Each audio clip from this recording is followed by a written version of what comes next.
Cantique numéro 538. 3, 4.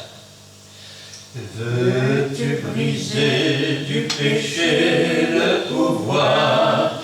La force est en Christ, la force est en Christ. Si dans ton cœur tu veux le recevoir, la force est dans le sang de Christ. Je suis fort, fort, oui, plus que vainqueur, par le sang de Jésus. Je suis fort, fort, oui, plus que vainqueur, par le sang de Jésus, mon sauveur. Veux-tu braver et la mort et l'enfer? La force est en Christ, la force est en Christ. Jésus d'amour fait tomber tous les fers. La force est dans le sang de Christ.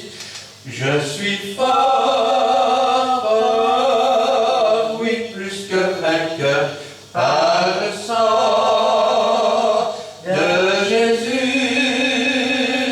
Je suis fort, fort, oui, plus que vainqueur, par le sang de Jésus, mon sauveur. Veux-tu marcher toujours pur, triomphant? La force est en Christ, la force est en Christ. Pour te garder, Jésus est tout puissant. La force est dans le sang de Christ. Je suis fort, fort, oui, plus que vainqueur, par le sang de Jésus. Je suis fort, fort, oui, plus que vainqueur, par le sang de Jésus, mon sauveur. Veux-tu du ciel t'approcher chaque jour? La force est en Christ, la force est en Christ. Avec Jésus, demeurer pour toujours. La force est dans le sang de Christ. Je suis fort, fort, oui, plus que vainqueur, par le sang de Jésus. Je suis fort, fort, oui, plus que vainqueur, par le sang de Jésus, mon sauveur. Amen. Amen. On va continuer avec le 478.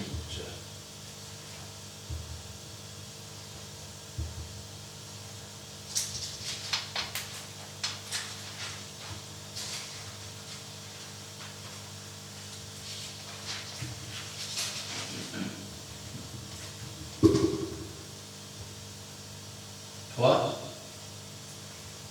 4. Pour cet immense bonheur, alléluia,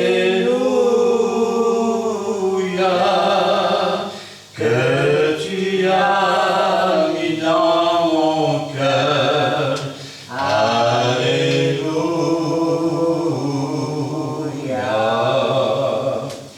Je veux te louer, Seigneur, alléluia. Oui, Jésus est mon sauveur, alléluia.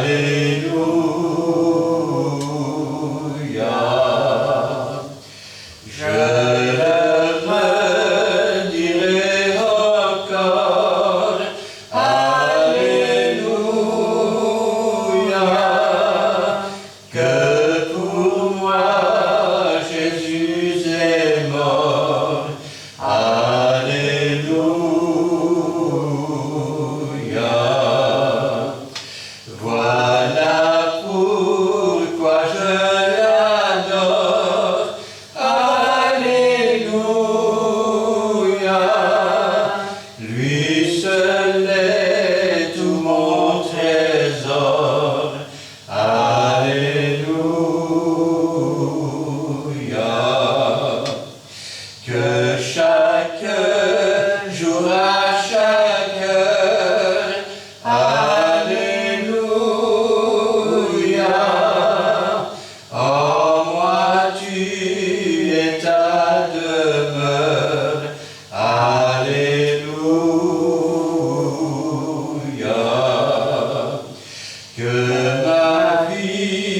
soit une fleur. Alléluia. Un parfum pour toi, Seigneur. Alléluia.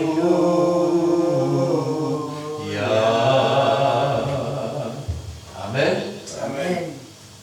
Et enfin le 81.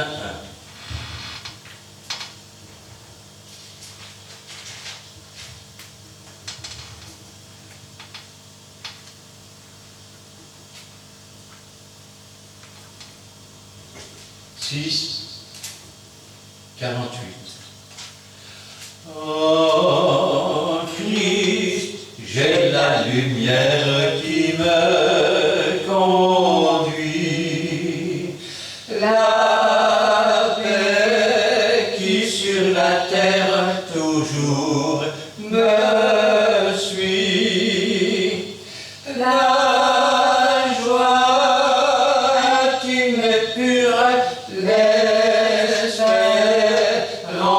des cieux, la foi qui me rassure, la paix de Dieu. Amen. Amen. Cet après-midi, j'aimerais bien sûr prendre la parole de Dieu et j'aimerais la prendre avec vous dans l'évangile de Luc, chapitre 20. Nous verrons là des versets 9 à 19. Et je vais demander à Regina de remettre la parole du Seigneur entre ses mains. Oui, Seigneur, je remets entre tes mains la parole que tu as préparée aujourd'hui pour ton peuple. Bénis ton serviteur qui va l'annoncer. Efface-le pour que ce soit toi qui parles à travers nous. Et dispose nos cœurs, Seigneur, afin que nous puissions recevoir entièrement cette parole, l'accepter, la comprendre, mais surtout la mettre en pratique. Gloire te soit rendue dans le beau nom de Jésus-Christ. Amen. Amen. Amen. Il se mit ensuite à dire au peuple cette parabole. Un homme planta une vigne, la ferma à des vignerons et quitta pour longtemps le pays. Au temps de la récolte, il envoya un serviteur vers les vignerons pour qu'il lui donne une part du produit de la vigne. Les vignerons le battirent et le renvoyèrent à vide. Il envoya encore un autre serviteur. Ils le battirent, l'outragèrent et le renvoyèrent à vide. Il envoya encore un troisième. Ils le blessèrent et le chassèrent. Le maître de la vigne dit, que ferai-je? J'enverrai mon fils bien-aimé. Peut-être auront-ils du respect pour lui. Mais quand les vignerons le virent, ils raisonnèrent entre eux et dirent, voici l'héritier, tuons-le, afin que l'héritage soit à nous. Et ils le jetèrent hors de la vigne et le tuèrent. Maintenant, que leur fera le maître de la vigne? Il viendra, fera périr ses vignerons, et il donnera la vigne à un autre. Lorsqu'ils eurent entendu cela, ils dirent, à Dieu ne plaise. Mais jetant les regards sur eux, Jésus dit, que signifie donc ce qui est écrit? La pierre qu'ont rejetée ceux qui bâtissaient est devenue la principale de l'angle. Quiconque tombera sur cette pierre s'y brisera, et sur lui sur qui elle tombera sera écrasé. Les principaux sacrificateurs et les scribes cherchèrent à mettre la main sur lui à l'heure même, mais ils craignirent le peuple. Ils avaient compris que c'était pour eux que Jésus avait dit cette parabole. Amen. Amen.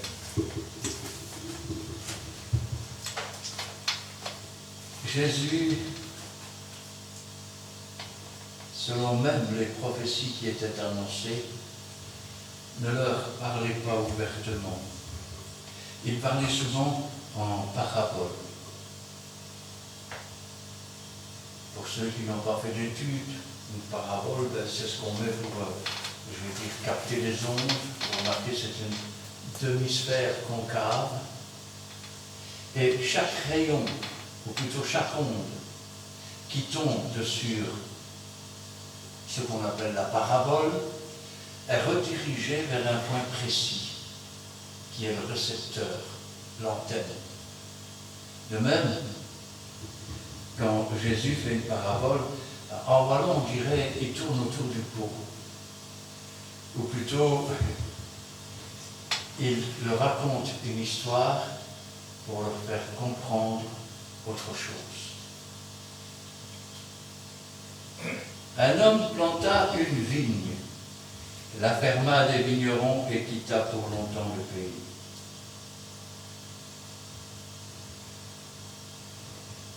Cet homme, c'est Dieu. C'est Dieu qui, au milieu des nations, s'est choisi un homme, un Syrien, un Irakien, pardon. Un homme qui va venir de ces régions et dont Dieu va faire une nation. Une nation qu'il voudrait être sainte. Une nation à qui il va promettre un pays. Une nation qui va échapper à la famine en se réfugiant en Égypte, selon toujours les prophéties de Dieu. Une nation qui va rester 430 ans en Égypte, dont 400 ans d'esclavage. Une nation qu'il va venir rechercher. Il va punir la nation qui l'a tenu en esclavage. Ensuite, il va emmener son peuple dans le désert. Et là commence l'histoire de cette vigne, car la vigne, c'est Israël. Israël va se détourner de Dieu une première fois, quand Moïse va monter sur la montagne pendant 40 jours. Et puis, après la descente, ils vont se diriger vers le pays promis. Mais Israël ne voudra pas rentrer. Dieu venait pour avoir les fruits de sa vigne, pour la conduire dans un pays où coule le lait et le miel, pour la cultiver. Mais cette vigne n'a pas voulu. Alors elle va errer 40 ans dans le désert, toujours sous la bienveillance de Dieu, qui la nourrit pendant 40 ans dans le désert, qui lui donne à boire pendant 40 ans dans le désert à toute une population. Leurs vêtements ne s'useront pas, leurs chaussures ne s'useront pas. Ce sera la génération suivante qui va entrer dans le pays. Ainsi la vigne est confiée à d'autres. Ils vont entrer et puis les siècles vont passer. Et pendant ces siècles, quelque chose va se produire. Dieu va envoyer ce que l'on appelle des prophètes, des serviteurs, pour récolter les fruits de la vigne. Vous savez, quand je pense à cela, je pense à tous ces gens. On dit qu'ils sont partis de rien. En fait, ils étaient pauvres. Ils ont été aidés. Et une fois qu'ils sont devenus riches, ils ont commencé à écraser les pauvres. Ils ont commencé à monter en orgueil. Et je ne comprends pas. Aaron était un homme qui n'était pas riche. Et Dieu a fait de lui le prêtre. Et à sa descendance, pour avoir des sacrificateurs, des souverains sacrificateurs, et les siècles ont passé. Et ces gens ont commencé à devenir riches. Quand je dis qu'ils sont devenus riches, je dis qu'ils ont commencé à voler. Parce que quand Dieu demandait la dîme, c'était pour avoir de la nourriture dans sa maison, pour les veufs, pour les orphelins, pour les pauvres. Mais eux, ils avaient mis des commerces devant leur temple. Jésus dira même, ma maison sera appelée une maison de prière, et vous en avez fait une caverne de voleurs. Puis, il vient un homme du nom de Jérémie. Parce que Israël s'était tourné de Dieu. Israël se fait des divinités étrangères. Et le prophète vient pour chercher le fruit, il commence à annoncer, à prévenir. Mais ils vont le jeter dans un puits, ils vont le jeter dans une cage, ils vont le battre, ils vont le frapper. Et pendant ce temps-là, les faux prophètes, les faux hommes de Dieu prospèrent. Jusqu'au jour où Israël est déporté à nouveau, où Jérusalem est détruite, où le temple est détruit. Puis au bout d'un certain nombre d'années, ils vont revenir. Parce que Dieu a eu de la clémence. Et puis ils vont commencer à reconstruire les murailles, les portes. Et chacun va reconstruire devant sa maison. Les siècles vont passer, puis vient un nouveau prophète. Il n'est pas ordinaire, c'est le prophète des prophètes. Mais voilà, une nouvelle fois, l'Église s'est enrichie. Une nouvelle fois, elle s'est politisée. Une nouvelle fois, ce qui aurait dû être donné aux pauvres, aux veufs, aux orphelins, est vendu, est exploité. Et pendant ce temps-là, dans les rues de Jérusalem, les veuves mendient. Elles font les pleureuses pour gagner un peu d'argent. Elles vont glaner dans les champs selon ce qui leur est permis. Mais là où devait se trouver la nourriture pour les pauvres, pour les estropiés, pour les veufs, pour les orphelins, il n'y avait plus rien. Le prophète est là et il leur dit une parabole. Il leur raconte ce qui s'est passé pendant tous les siècles. Chaque fois que Dieu a envoyé un prophète, et il commence l'énumération. Au temps de la récolte. Ça veut dire que Dieu a semé. La bonne semence, c'est la parole de Dieu. Dieu a semé la bonne parole. Mais voilà, ils ont fait comme ce peuple en Égypte. Nous en avons assez de cette misérable nourriture. Nous, on veut autre chose. Nous, on veut goûter à autre chose. Tu te souviens quand on était en Égypte? Les melons, les concombres, on a oublié l'esclavage, on a oublié les coups de fouet. Et ce temple est redevenu pareil. Et la Bible nous dit, au temps de la récolte. Vous savez, c'est un peu comme un roi qui envoie une armée, et puis vous avez des gens qui se distinguent par leur travail, donc ils sont nommés généraux et autres, et ils commencent à monter en orgueil. Ils ont oublié que c'est le roi qui gouverne. Et quand ils rentrent au pays, ils commencent à regarder le roi avec orgueil. Et bientôt, c'est ce qu'on appelle un coup d'État. on essaye de tuer le roi pour faire autre chose.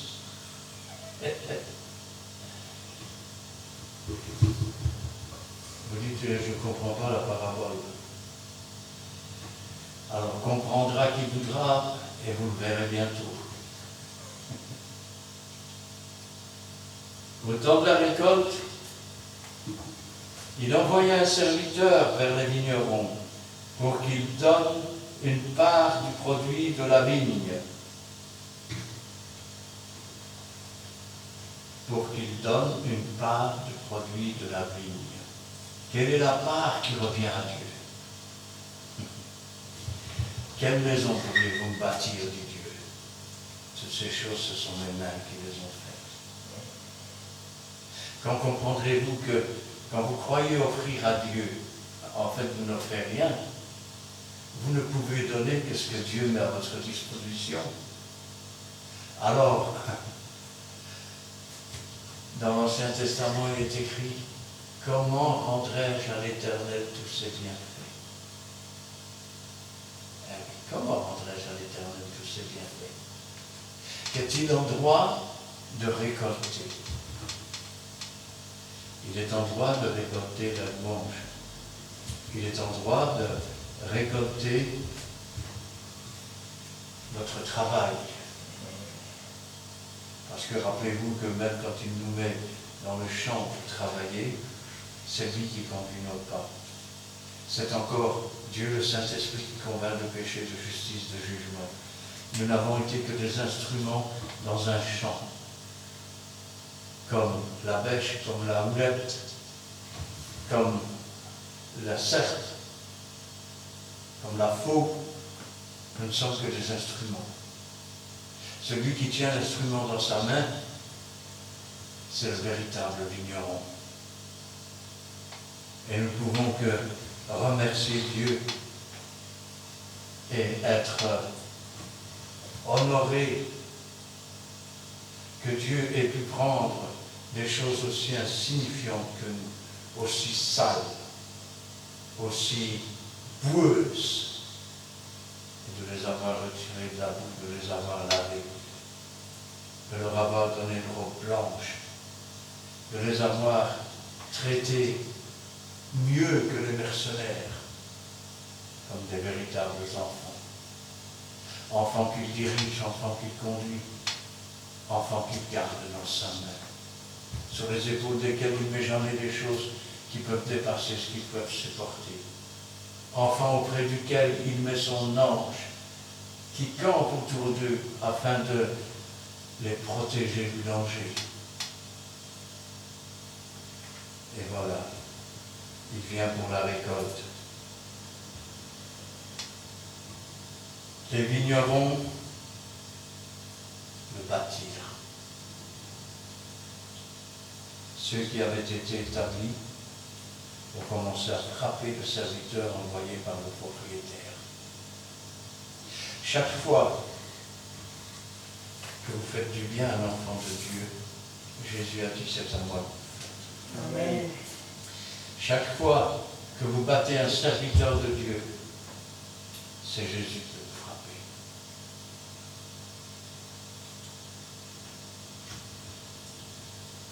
Il envoya les vignerons le bâtirent et le renvoyèrent à vide. Il envoya encore un autre serviteur. Ils le bâtirent, l'outragèrent et le renvoyèrent à vide. Ils l'ont insulté, ils se sont moqués de lui, ils l'ont frappé. Et ils n'ont rien écouté de ce qu'il disait.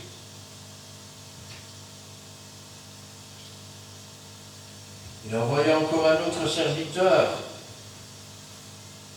Ils l'ont battu, outragé, renvoyé à vide. Il envoya un troisième. Ils le blessèrent et le chassèrent. Ils l'ont blessé. Vous savez, un enfant de Dieu, il est toujours heureux d'être, maltraité pour le nom du Seigneur. C'est un honneur. mais quand il est outragé, quand il est blessé, ce quand des soi-disant serviteurs orgueilleux qui se croient au-dessus de Dieu lui-même et des serviteurs qu'il envoie, commencent à traiter les serviteurs de Dieu de démons, de suppôts de Satan.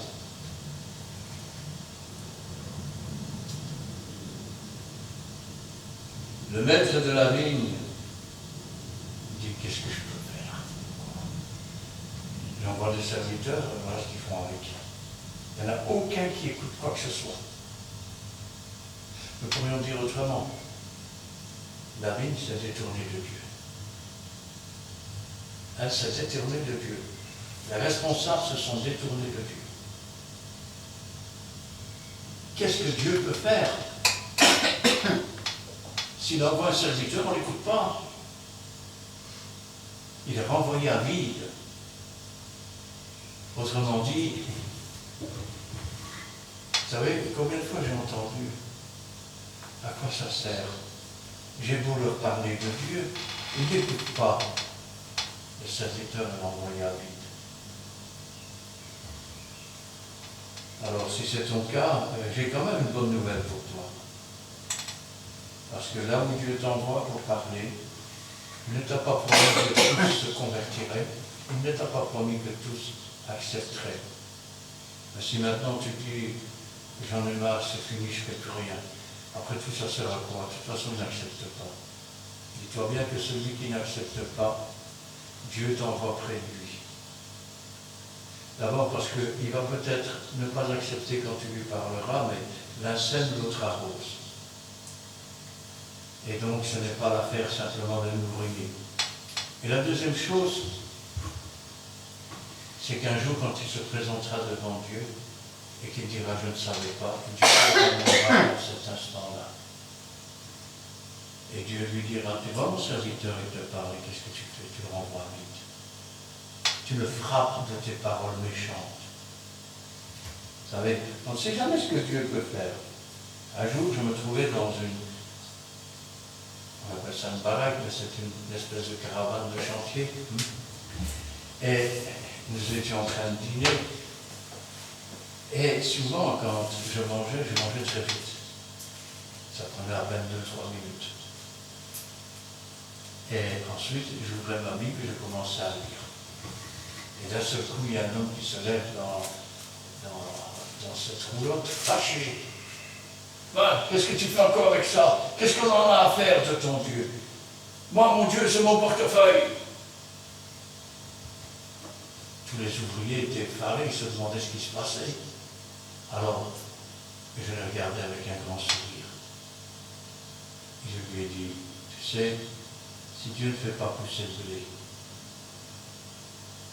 tu n'as rien à manger. Si Dieu ne donne pas de la nourriture pour les animaux, tu n'as rien à manger. Alors je vais te dire une chose, si ton Dieu c'est ton portefeuille, le jour où Dieu va priver les gens de toute cette nourriture, tu pourras toujours faire tapisser le WC avec, tout est lié parce que tu ne feras rien de plus avec et tu mourras de faim. Si Dieu ne bénit pas, tu n'auras rien. Et je suis sorti. Il y avait un ouvrier qui, peut-être 30 secondes après, est sorti près de moi. Il m'a dit, tu es fâché? Je lui ai dit, non, pourquoi je serais fâché? Il dit, mais après ce qu'il a dit. J'ai dit, non, il a le droit d'avoir sa façon de penser, et j'ai le droit de lui répondre ce que je pense. J'ai dit, de toute façon, le jour où il mourra, s'il n'a pas accepté Dieu, il verra bien ce qui se passe. Et c'est resté là, comme ça. Je n'y ai plus pensé. Et puis, il y a été une année, il y avait une convention à la commune de Charleroi. Je crois que c'était M. Hubinon qui tenait la réunion là-bas. J'étais allé voir par curiosité, parce que bon, j'aime bien aussi de temps en temps écouter un ou l'autre. Et à la fin, à un moment donné, il y a un monsieur qui vient et dit « Ah, comment ça va ?» Je regarde, je dis « Ah, c'est toi? Comment ça va, toi ?» Mais lui, ben, Tu sais, après que ça s'est passé, j'ai été touché. Amen. Je suis retourné à l'église. Et j'ai amené une vingtaine d'âmes à l'église. Alors j'ai regardé, et alors remercie le Seigneur qui se servit de toi. Le travail n'est jamais inutile. Jamais. Sème ton pain à la surface des eaux. Jette-en assise ou assis. Avec le temps, tu le retrouveras. Le maître de la vigne dit, qu'est-ce que je vais bien pouvoir faire? Et je pense qu'aujourd'hui, Dieu en est arrivé là. Qu'est-ce que je vais bien pouvoir faire? Ils ont abandonné la parole de Dieu. Pas tous, heureusement. Rappelez-vous ce que disait Élie. Je suis resté moi seul pour te servir. Et ils veulent m'ôter la vie. Et Dieu lui dit non, il y en a qui n'ont pas fléchi les genoux. Il y en a qui n'ont pas fléchi les genoux.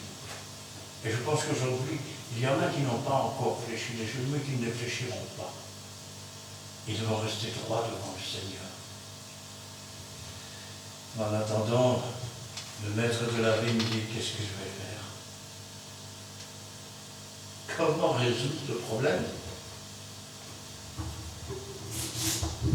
Il dit, j'enverrai mon fils bien-aimé. Peut-être auront-ils pour lui du respect. Je voudrais que vous compreniez ça. J'enverrai mon fils bien-aimé. En même temps, Dieu a tant aimé le monde qu'il a donné ce qu'il avait de plus cher et de meilleur, son fils bien-aimé. Et puis, il s'attendait à ce qu'on ait quand même du respect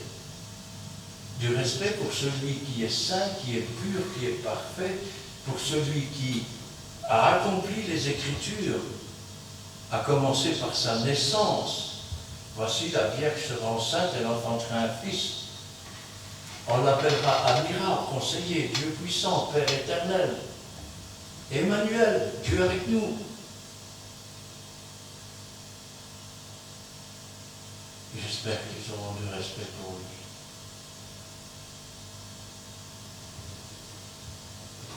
Quand Jésus a quitté son ciel et qu'il est venu habiter dans ces enfants dont la chair a été tissée par le Saint-Esprit dans le sein de Marie, et qu'il est sorti du ventre de sa mère, il a été comme un simple homme de douleur, habitué à la souffrance. La première chose qu'il a vue en sortant, ce sont des cris, c'est des pleurs. Dans son enfance, les mendiants, dans toutes les rues.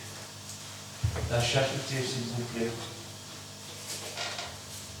Alors que Dieu avait prévu un système pour qu'il n'y ait personne qui soit affamé. Et puis, dans le temple,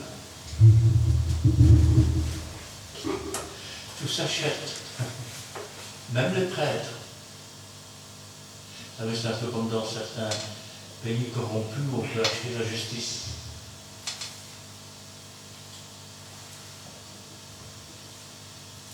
Mais quand les vignerons le virent, ils raisonnèrent entre eux et dirent, qu'ont-ils bien pu dire? Je voudrais que vous compreniez ça. Qu'est-ce qu'ils ont bien pu dire? Et regardez, voici l'héritier, tuons-le afin que l'héritage soit à nous. Je vais le dire autrement. Ces hommes savaient qui était Jésus. Ils savaient qu'il était le Fils de Dieu, propriétaire de cette terre. Ils savaient qu'il était plus qu'un homme, qu'il est celui dont les Écritures parlaient. Ils ont dit, voici l'héritier. Voici celui à qui tout appartient. Tuons-le. Oui, je ne comprends pas. Alors, je vais vous l'expliquer autrement. quand ils ont vu les prodiges, les miracles que Jésus faisait, quand ils sont venus avec les huissiers pour l'arrêter, et quand les huissiers sont retournés, on leur a dit alors pourquoi il n'est pas là? Jamais homme n'a parlé comme cet homme. Un prophète, diront les disciples, puissant en œuvre et en parole devant Dieu, devant les hommes. Ils ne pouvaient pas ne pas le reconnaître. Ils le savaient. Ils ont dit, voilà l'héritier, voilà celui dont parlent les Écritures. Tuons-le. Comme ça, nous serons les propriétaires de la maison de Dieu. Et il n'y aura plus d'héritier. C'est nous qui allons hériter.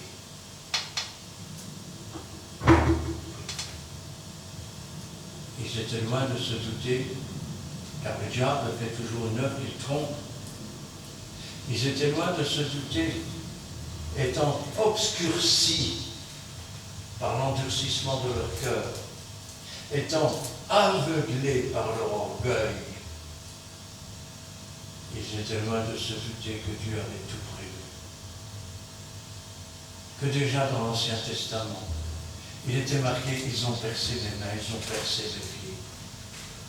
Ils se partagent mes vêtements, ils tirent ma tunique au sort. Jésus était tout nu sur cette croix, humilié par tous, au milieu des brigands, tel écrit dans la Bible. Et il pensait que c'était la manière de tuer le Fils de Dieu, de tuer l'autorité de Dieu, de s'emparer de tous les biens de Dieu. Sauf qu'ils ont commis une erreur. Oh, ils ont bien voté, crucifie, crucifie, crucifie. Lequel vous libérerai-je? Barabbas ou Jésus? Barabbas était fils d'un père, meurtrier. Jésus est fils de Dieu, la vie. Ils ont choisi le meurtrier. Pilate, tant qu'à lui, je m'en lave les mains. Il n'est pas possible de s'en laver les mains. Le nom même de Pilate, ça signifie quoi? C'est le dérivé de Pilatus. C'est celui qui tient le pilon en main pour frapper ou qui tient le pileux. C'est-à-dire un bonnet de feutre qui est le bonnet des esclaves affranchis. Il pouvait être affranchi de son esclavage ou il pouvait être celui qui frappe. Quand je pense à cela, je dis, ce choix, il est toujours devant nous.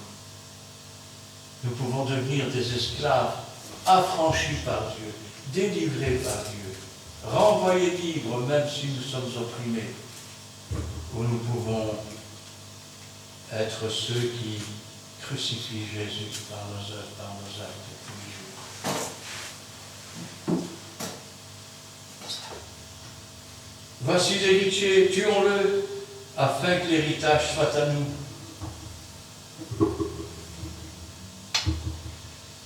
Et ils le jetèrent hors de la vigne et le tuèrent. Ils l'ont emmené hors de la vigne, hors de Jérusalem. Ils l'ont emmené sur le mont Crâne, Golgotha en hébreu. Là même où David avait planté la tête du géant en face de la muraille des Jébusiens, qui est en fait la forteresse Antonia. Là même où l'apôtre va être prisonnier et délivré par un ange.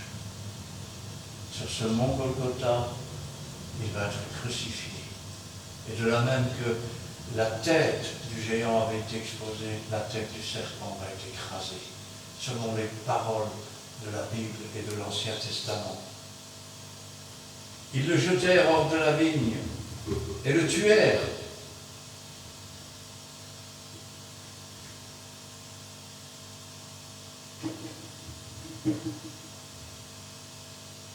Pauvre Israël. Rappelez-vous ce que Jésus dira. Il est dans ce que l'on appelle aujourd'hui la Via Dolorosa, c'est-à-dire la rue de la douleur. Il y a des femmes qui se frappent la poitrine. Et Jésus leur dit, ne pleurez pas sur moi. Pleurez sur vous et sur vos enfants. Pleurez sur vous et sur vos enfants. Israël va disparaître quelques années plus tard. Les nations vont être dispersées dans le monde entier.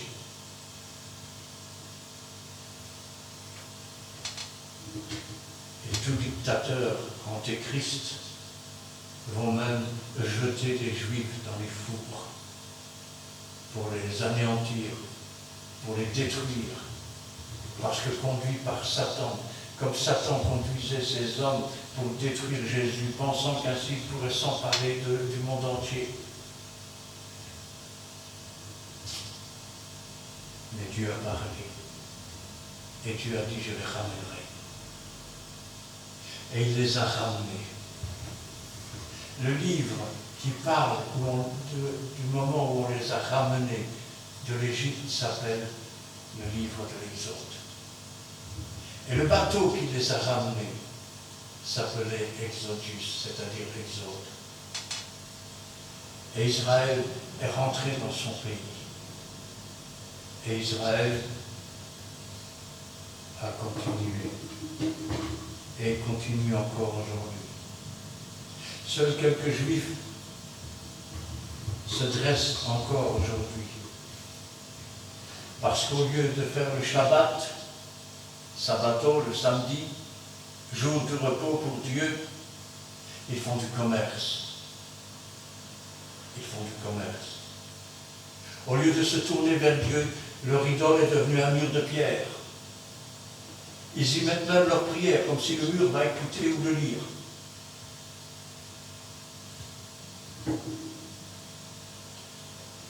Pauvre Israël. Combien de générations faudra-t-il encore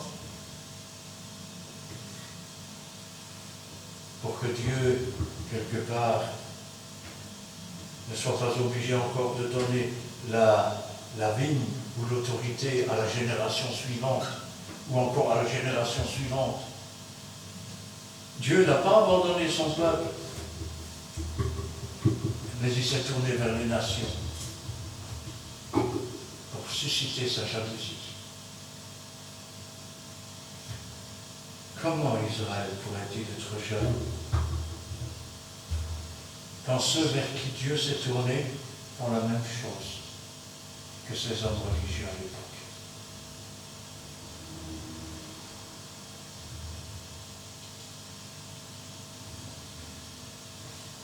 Israël ne voit pas dans l'Église aujourd'hui la présence de Dieu. Et ne voit plus dans l'Église la présence de Dieu. Et dans beaucoup d'églises, la présence de Dieu n'y est plus, il faut dire la vérité. Ils se sont détournés. Et si aujourd'hui un prophète entre dans leur église et leur dit « Repentez-vous, changez de vie », ils vont le jeter dehors, ils vont le blesser, ils vont le trager. Rien n'a changé sous le soleil. Et pourtant, il viendra, fera périr ces vignerons et donnera la vigne à d'autres. Jésus leur dit, vous allez périr, votre ville va être détruite, votre temple va être détruit, et je donnerai l'autorité à d'autres. Voici les miracles qui accompagneront ceux qui ont cru en mon nom. En mon nom, ils imposeront les mains aux malades, les malades seront guéris. Ils parleront de nouvelles langues. S'ils boivent quelques breuvages mortels, il ne leur fera pas de mal.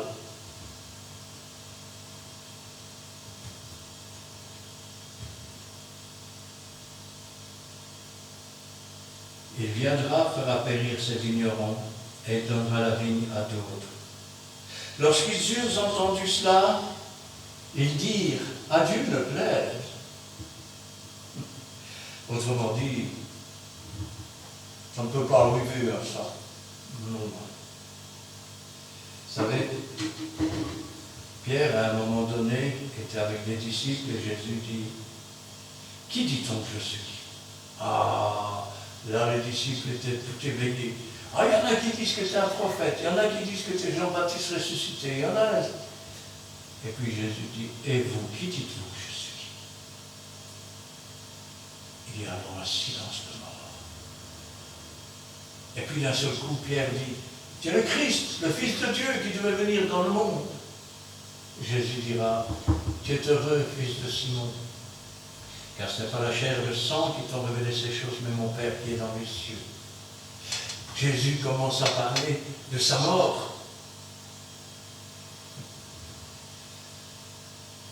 Qu'à ça ne tienne, Seigneur, ça ne t'arrivera pas.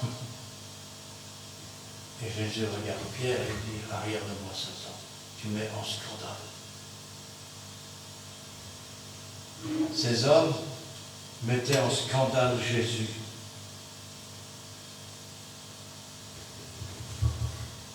Ça n'arrivera pas.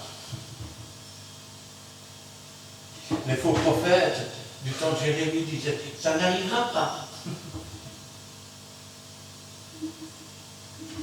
Et le plus beau tour, c'est que tous ces faux prophètes étaient écoutés.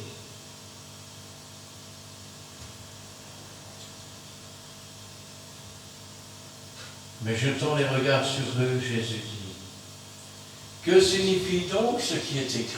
Alors expliquez-moi un peu ce que ça veut dire. Avez-vous déjà remarqué, quand Jésus pose une question, on n'y prête jamais attention. On se base simplement sur « Ah ben t'as vu, hein, il va poser une question et il ne répond pas. Hein. » Mais quand Jésus pose une question, il me la pose et il vous la pose. Et la question est la suivante. Que signifie donc ce qui est écrit? Pareil que l'Ancien Testament, c'était pour dans le temps. Mais le texte qu'on va lire est écrit dans l'Ancien Testament. La pierre qu'ont rejetée ceux qui bâtissaient est devenue la principale de l'angle. Première chose.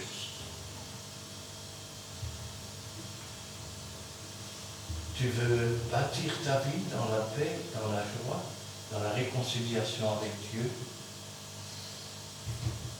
Nul ne vient au Père que par Jésus-Christ. Il y a un seul nom qui a été donné sous le ciel par lequel nous puissions être sauvés. C'est Jésus. Il est la pierre vivante. Il est la pierre de l'angle. La pierre de l'angle, c'est une pierre que l'on mettait dans les coins des bâtiments, entre les briques. De chaque côté, il y avait des pierres d'angle et puis il y avait des briques au milieu. Comme ça, quand le vent frappait, quand la pluie tombait, quand la glace venait, les pierres protégeaient les briques, afin que le bâtiment ne soit pas abîmé. Jésus est la pierre de l'angle, c'est lui qui nous protège. Continuons maintenant. Quiconque tombera sur cette pierre s'y brisera. Première chose. Ce n'est pas un peut-être. Tu marches le long de la rue, tu as une rencontre avec Jésus. Tout ce que tu as été va être brisé. C'est comme le potier qui prend une masse d'argile ou un vase, mais qui est un vase vide. Alors il refait une masse d'argile avec, il brise tout. Et puis il recommence à faire un vase, mais cette fois un vase d'honneur. Ainsi donc, il va ouvrir ton cœur. Il va briser ce que tu as été. Il va te remodeler, afin que tu sois, comme on dit dans le monde, quelqu'un de bien. Tomber sur Jésus, nous pourrions dire que la sagesse se trouve à la croisée des chemins. Quel Dieu stupide, quitter la stupidité, entrer ici, même les insensés ne peuvent pas se perdre. Livre de Proverbes. Et celui sur qui elle tombera sera écrasé.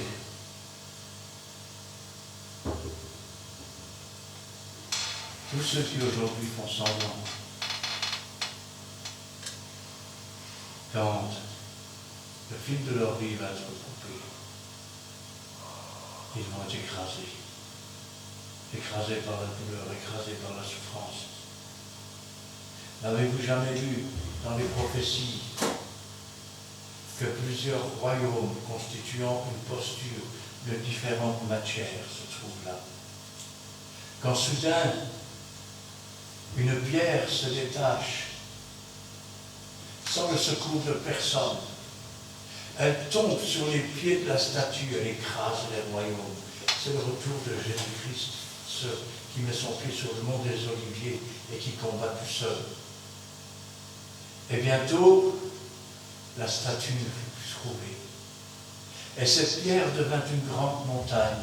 Je veux aller à la montagne de Dieu. Mais attention, parce que si tu te dresses contre Dieu,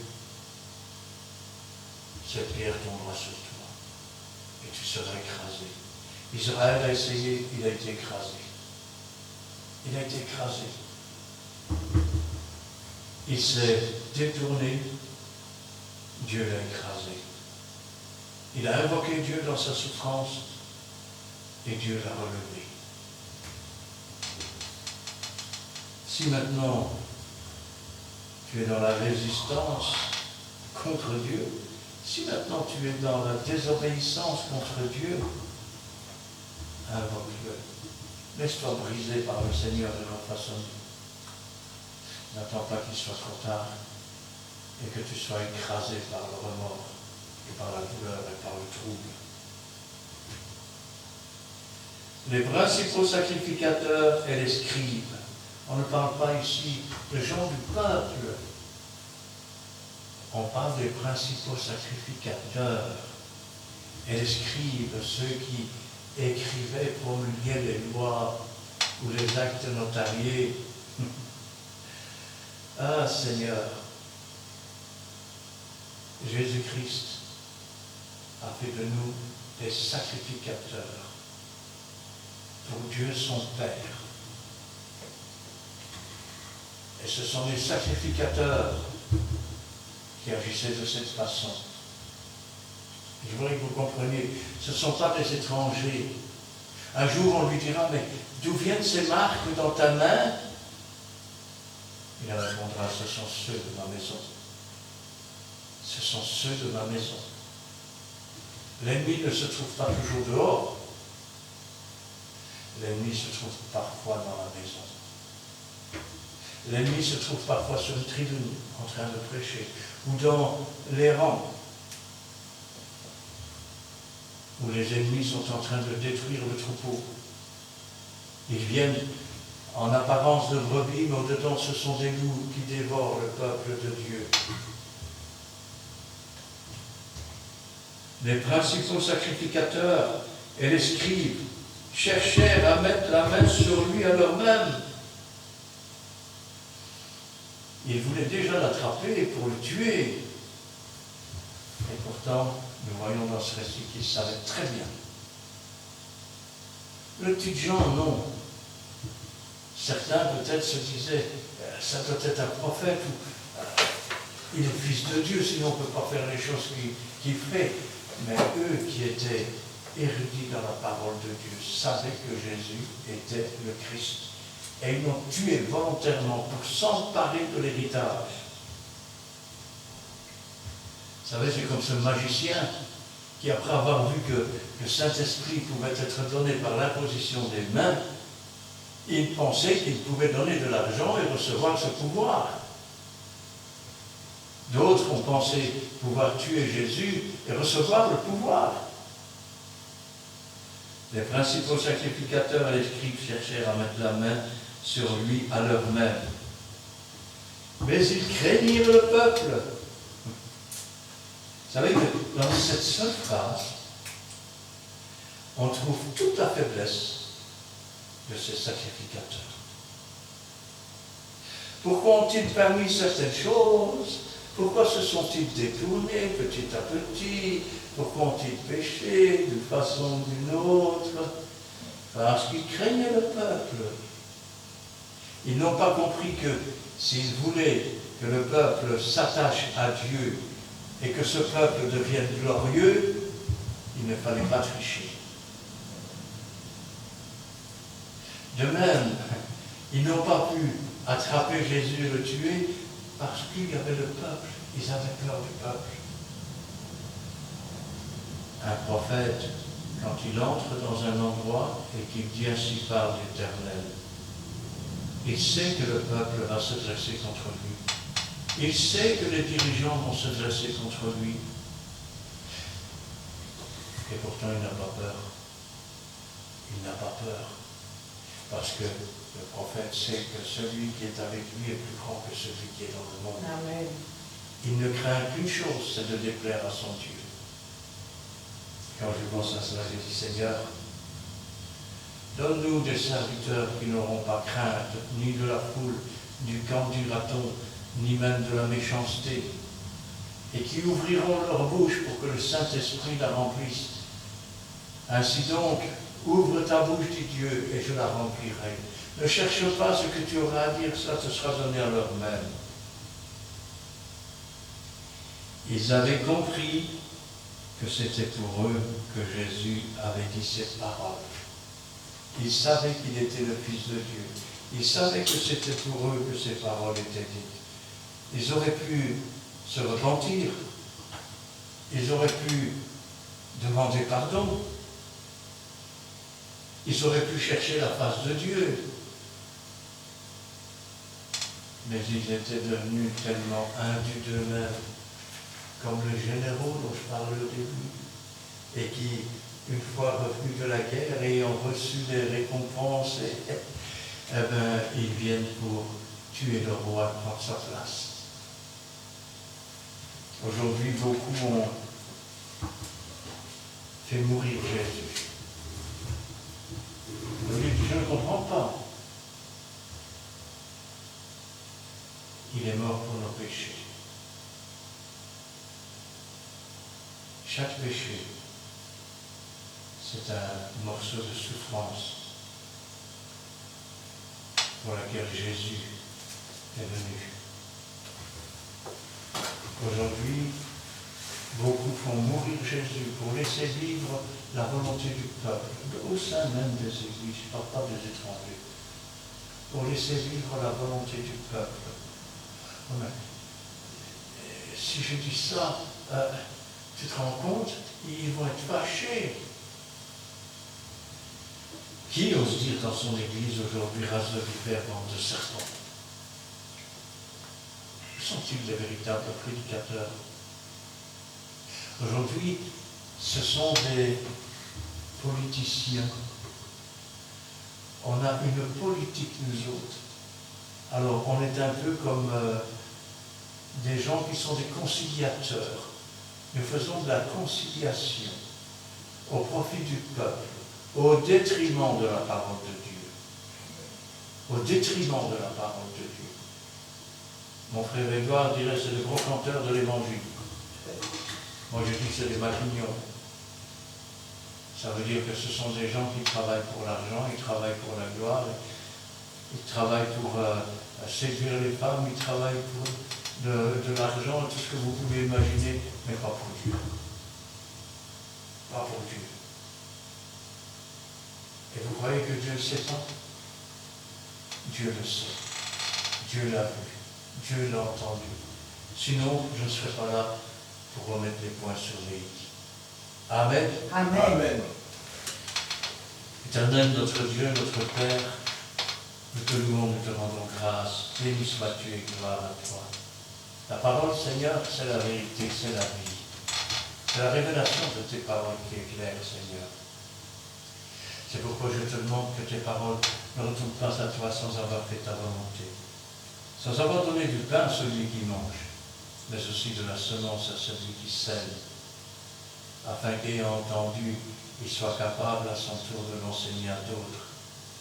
Et qu'ainsi, Seigneur, ces paroles puissent se communiquer de l'un à l'autre.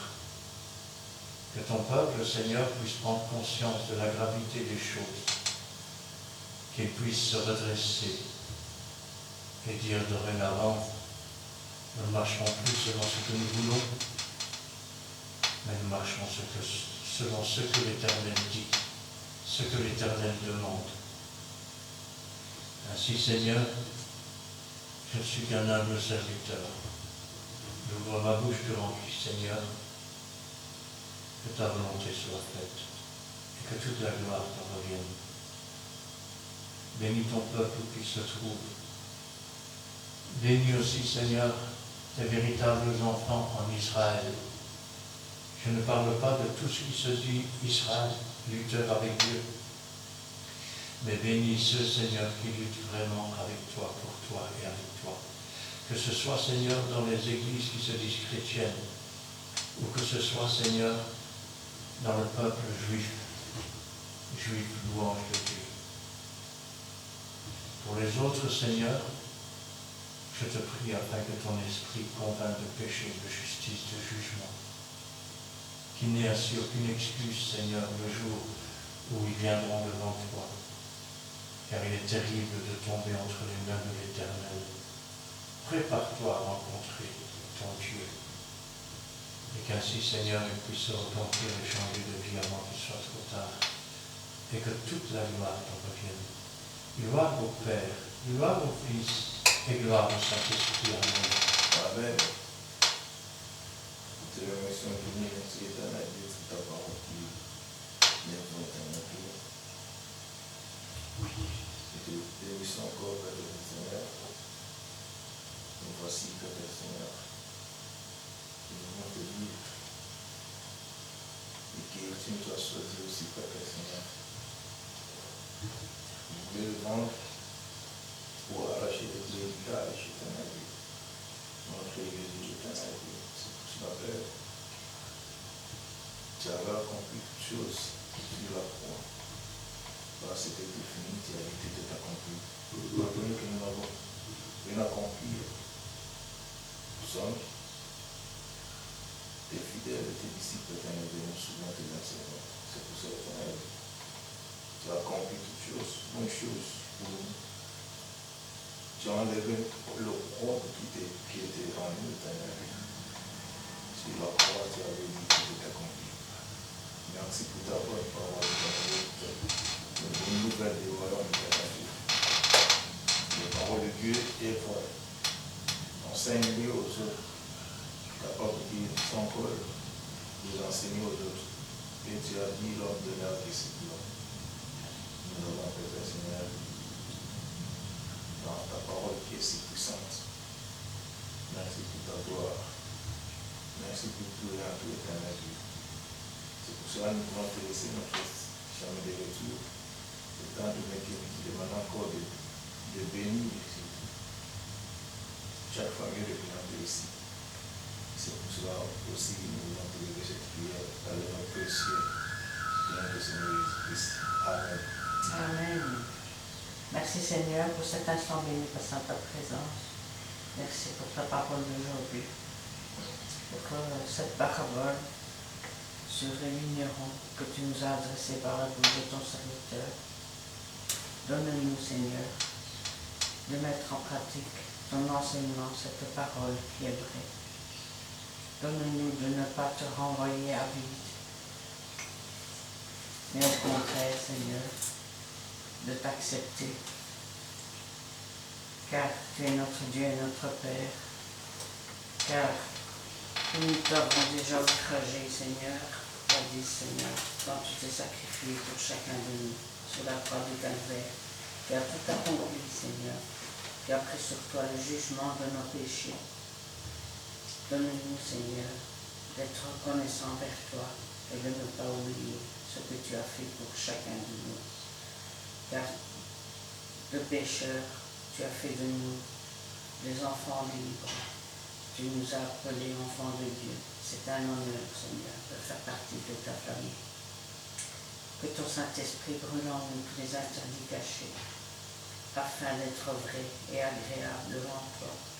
Que ton Saint-Esprit visite tous ceux qui sont dans les ténèbres, afin que ta lumière jaillisse dans leur cœur et qu'ils acceptent ta parole, afin de la mettre en pratique, Seigneur, et qu'ils t'acceptent comme sauveur et maître. Agis, mon Dieu. Toi seul peux atteindre la porte d'un cœur, et tu peux changer un cœur de pierre en un cœur de chair. Tout est possible à toi, Seigneur. Nous avons confiance en toi. Merci, Seigneur, pour tout ce que tu feras dans le bon nom de Jésus-Christ. Amen. Amen. Amen. Eh bien, nous terminerons avec le cantique numéro 13.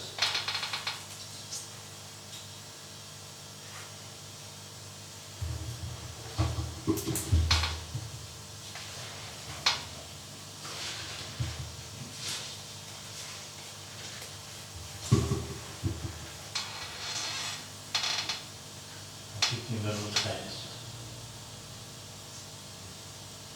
3, 4. Allons acclamer l'éternel Dieu, allons célébrer le rocher de notre salut, allons vers lui, chantons notre joie, allons exalter son nom, car l'Éternel est un grand Dieu, au-dessus de tous les dieux, car l'Éternel est un grand Dieu, au-dessus de tous les dieux. Allons acclamer l'Éternel Dieu, allons célébrer le rocher de notre salut, allons vers lui, chantons notre joie, allons exalter son nom, car l'Éternel est un grand Dieu, au-dessus de tous les dieux, car l'Éternel est un grand Dieu, au-dessus de tous les dieux. Amen. Amen. Que l'Éternel te bénisse et qu'il te garde. Que l'Éternel fasse luire sa face sur toi et qu'il t'accorde sa grâce. Que l'Éternel tourne sa face vers toi et qu'il te donne la paix. Amen et Amen.